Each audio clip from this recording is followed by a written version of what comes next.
not opening up. Next up on the UFC Edmonton fight card, we got Marc-Andre Barriault taking on Dustin Stoltzfus. Marc-Andre Barriault, 16-8 in his career, 2-3 in his last 5. He is on a 2-fight skid. Taking on Dustin Stoltzfus. Dustin Stoltzfus, 15-6 in his career, also 2-3 in his last 5. Alternating wins and losses. This is another seemingly favorable matchup for a Canadian. Marc-Andre Barriault's a pretty well-rounded guy. He's got solid kickboxing, good takedowns, good jiu-jitsu. Typically looking to pressure forward, wear you down on your feet, impressive striking volume, almost 6 significant strikes landed per minute. But he's also hit with a ton, more than 5. He's not really powerful, but he is busy enough and tough enough to grind out wins. He's coming off that knockout loss to Joey P.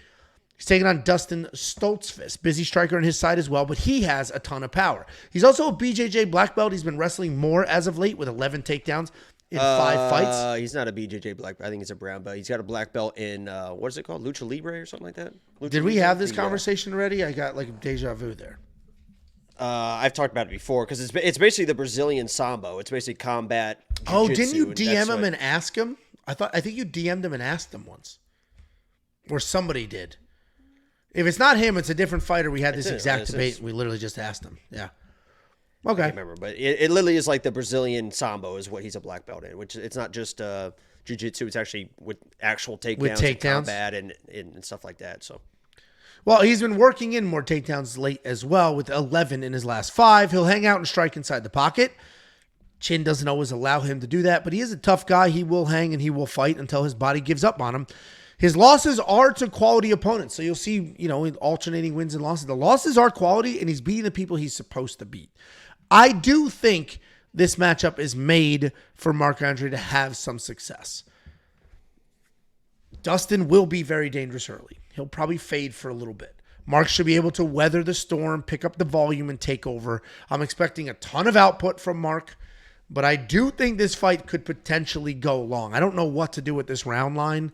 I've gone back and forth on it a few times, but the pick is going to be Marc-Andre, but I don't love that.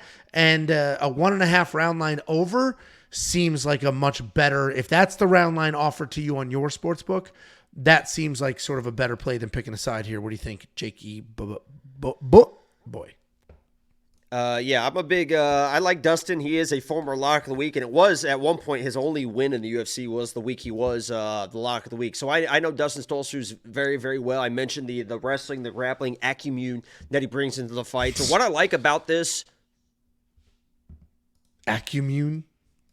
That ain't it, dog.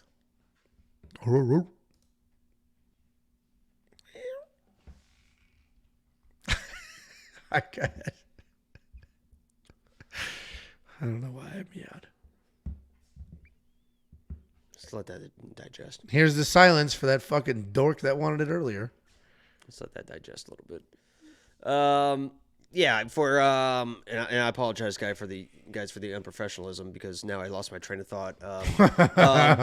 Because that Bruno fight. So that Bruno fight, he came in and he shot the takedown. And he was getting the control. What I like about Dustin in this fight is after that fight, he basically said, I fucked up. I let everyone down. I abandoned the game plan. What game plan was that? Was probably the wrestling and the grappling because he saw he was going to have the success in that type of fight. He's very high level in his wrestling, in his grappling. Marc-Andre Barriault is a guy that I have tried to fade in the past for my lock of the week. Why? Because I know that he can get taken down. I picked Jordan fucking Wright against Marc-Andre Barriault as my lock of the week, however long ago that was, because I knew he could be taken down. Jordan fucking Wright was ragged on this guy. Marc-Andre had to pull a guillotine to stop the takedowns. He was mauled by Fluffy. He's been mauled by a few people, and I believe that Dustin didn't do the game plan against Bruno, paid the price for it. He saw a little bit in the Puna fight. Once he was able to get that takedown, how fast he was able to get the back and get that and choke him out. The reason why I stayed away from Dustin as far as bets right now and as far as my lock of the week, because I was going to pick my lock of the week, I rewatched that Puna fight, and he was eating all those shots, but boy, was he eating some fucking shots from Puna. I mean, he was fucking eating them, and I know he's been knocked out with a front kick and a back elbow, but those are kind of weird shots anyway. He was eating those shots for Puna, but he does not really move his head. Marc-Andre definitely has some power to be be able to hurt somebody. Both these guys Power are coming bar. off of KO losses. Well, that's more for his energy than his actual punching power. But both these guys are coming off KO losses. Definitely Marc-Andre was a lot worse. I mean, he was pretty much flatlined and then hit again by Pyfer on the way down.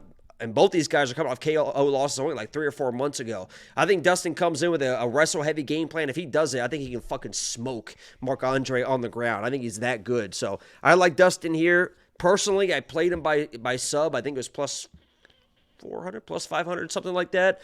I think he can get the job done. He's not my lock of the week because he was getting lit up by Puna, even though he ended up winning that fight. But he's a tough son of a bitch, man, and he's a very high level. I mean, he's not a jiu-jitsu, grab your leg, and he's trying to. I mean, he fucking picks people up over his head and fucking slams them down. He's that type of grappler. Yeah, I'm with. I'm with you. I think Marc-Andre wins just because of the volume and the durability on his side. I think it's a long fight, and he'll squeak out a close one at 50 to home. win 300. Dustin plus 600 by submission. Yeah, I mean, it's certainly a possibility. I was hoping for a 1.5 round line because I would have hammered the over, but it's a 2.5. He didn't have and any, I just don't know what to do that. There was no broken bones in his. It was just tendon type stuff. It's almost like oral bay as well, but it wasn't that bad. But there was no broken bones, so he went out as long as he needed to be. It was just a short little rehab thing. Well, there you go. $8,900, Marc-Andre Barriault. I don't know if I'm going to spend that. I'll have to take a look. I think it depends on his game plan and how he gets it going. It depends on, is he just going to be striking and busy and moving forward, or is he going to be shooting takedowns trying to change this game? I think he's just going to be busy striking and moving forward. I also thought he was going to beat Chris Curtis, which he wasn't able to do. So I'm probably going to fade Marc-Andre both in DraftKings and real life. Yeah, he was known as that pressure fighter. Against Chris Yes. Curtis, he was a little bit frozen. Against Pyfer, obviously Pyfer's a little bit of a different animal, but he was kind of frozen in that fight as well, and he got knocked out. If you let Dustin get on your fucking hips, you're going for a fucking ride. Yeah, and like he was supposed to beat Chris Curtis because Chris Curtis is a counter striker. Marc-Andre's a ton of volume, stay in his face, he's at home, but like Chris Curtis was the one with the volume. It's like, what the hell is happening here?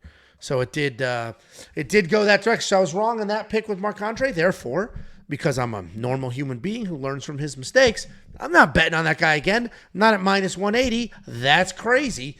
If you do want to check out who we did bet on, WeWantPicks.com. Click Become a Member. It's $10 for an entire month's worth of access. That gets you all the way through UFC 309. We have this comment from Drew Main. Hello, I signed up for premium last weekend. I didn't see the safety parlay, which hit. Where is that? The Discord or the website? Well, the answer is both. The website should always be your go-to. Everything is on the website. Every tool, everything is on the website. A million things. The Discord has just the bets, just a running list of the bets in the Premium Alerts channel. But it's on the website. There's literally in the menu. First of all, after you sign up, you get an email saying welcome and a whole video tutorial walking you through everything. Second of all, on the website, just look at the menu. It'll say official bets. It's there. You'll see picks. You'll see top picks. You'll see it's very easy to work your way through. So also next time, send an email. If you're looking for something, send an email.